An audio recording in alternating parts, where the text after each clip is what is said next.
Hello guys, how are you? This is Prince. Welcome to my channel Geek Programmer. तो जैसा कि last video में हम लोगों ने डिस्कस किया था what is storage class and it's work, it's type.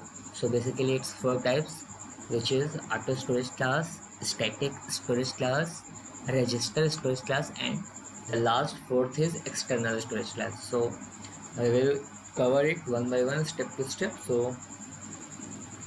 our first storage class is auto storage class. Okay, so today we will discuss about the auto storage class. ठीक है, तो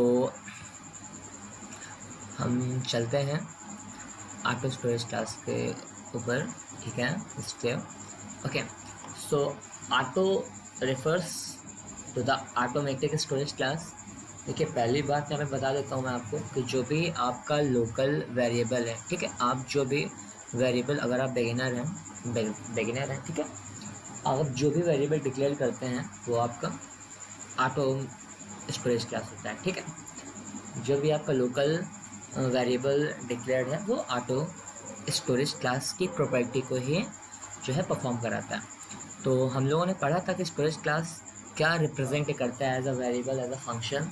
वो वेरिएबल की फंक्शन की property बताता है. अगर आपने अपने प्रोग्राम में एक वेरिएबल को इनिशियलाइज किया है, ठीक है, डिक्लेयर किया है, तो वो किस जगह पे जाके स्टोर होता है, तो इट इज़,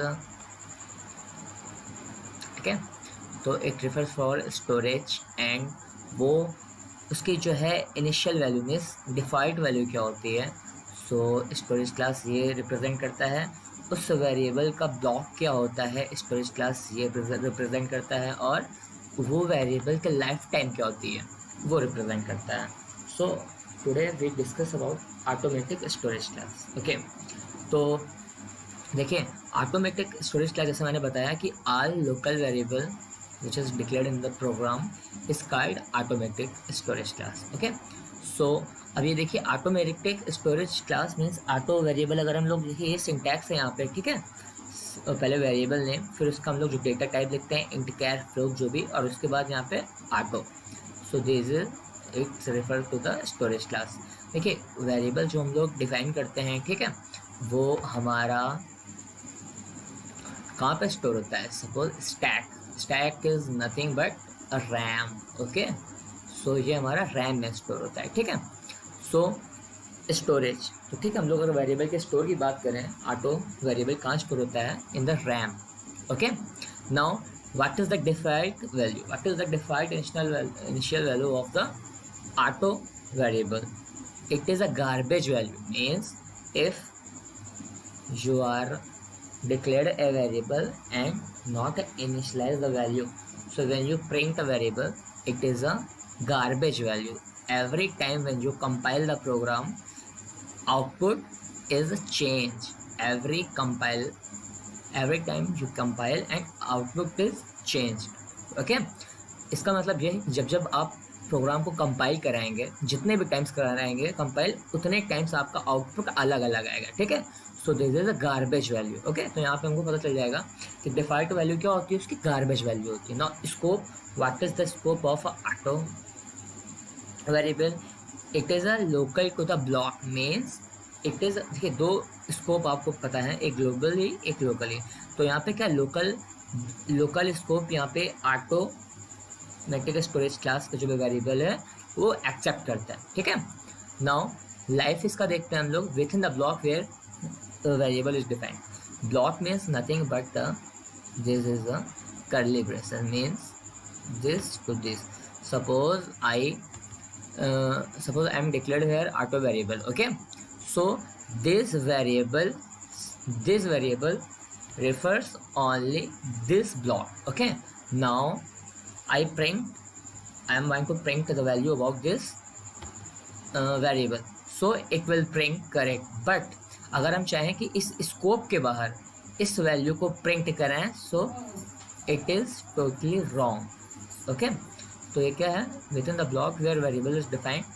ब्लॉक के अंदर ही वो वेरिएबल जो है उसकी लाइफ होती है. जैसे ही उस ब्लॉक के बाहर आ जाएंगे तो वो वेरिएबल क्या हो जाएगा, रिमूव हो जाएगा. ठीक है, उस वेरिएबल की जो वैल्यू होगी वो रिमूव हो जाएगी. तो ये था हमारा ऑटोमेटिक स्टोरेज क्लास। सो इसको थोड़ा सा हम लोग और कवर करते हैं।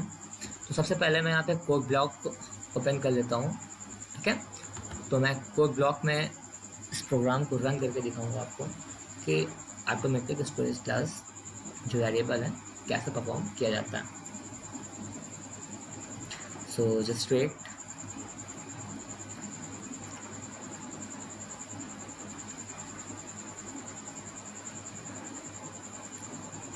Okay, now our editor is open, so Control Shift and N for a new page.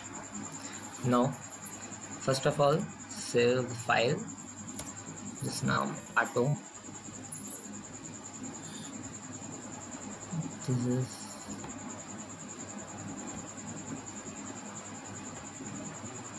C++ file, save as type.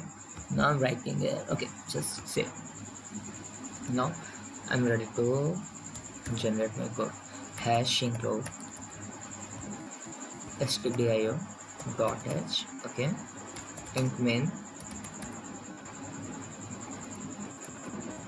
Okay, now what is first of all auto keyword, auto, okay. Now data type is int and I is equal to, suppose I'm not declaring I'm not initialize any value, मैं यहाँ पे कोई value भी नहीं दे रहा हूँ, ठीक है। नाउ प्रिंट टेफ, और मैं इसकी वैल्यू प्रिंट करा रहा हूँ आई की,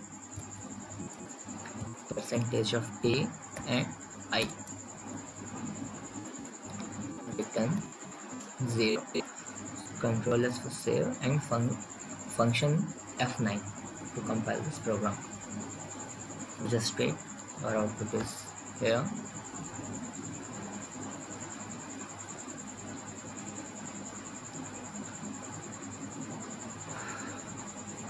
Wait, so output is 6819292, okay. Now again I'm compile function F9. so here जैसा कि मैंने बताया था कि आउटपुट हमारा देखिए चेंज हो गया है ना, ये 7015900 नाउ कंपाइल वंस अगेन, और ये देखिए आउटपुट इसका फिर चेंज हो गया, ठीक है।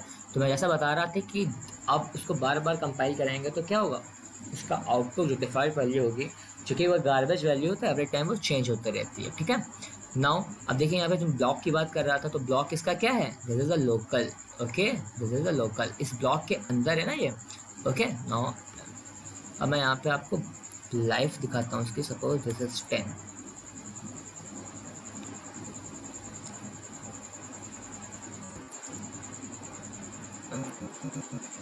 print percentage t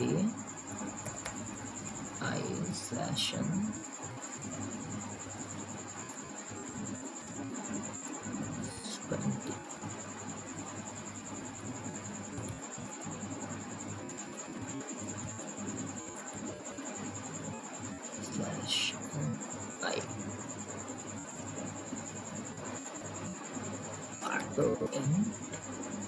I is nothing but a 30.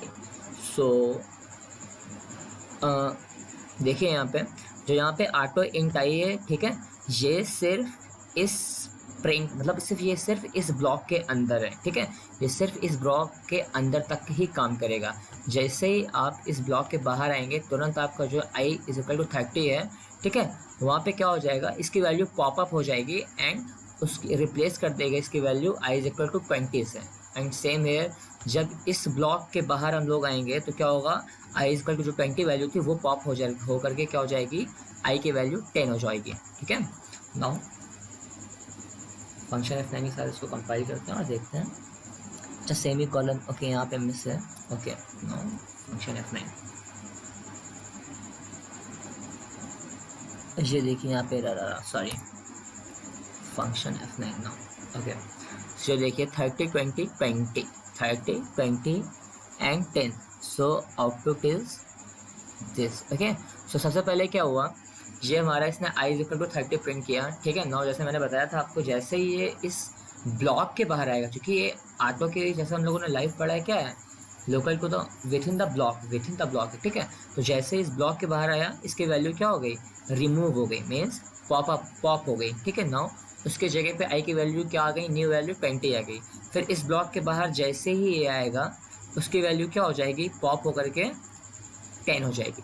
तो इस तरीके से ये हमारा ऑटो स्टोरेज क्लास का वेरिएबल अपने प्रोग्राम में हम बना सकते हैं, ठीक है। सो आई होप गैस वीडियो आपको समझ में आया होगा, ऑटोमेटिक स्टोरेज क्लास क्या होता है आप समझ पाएंगे।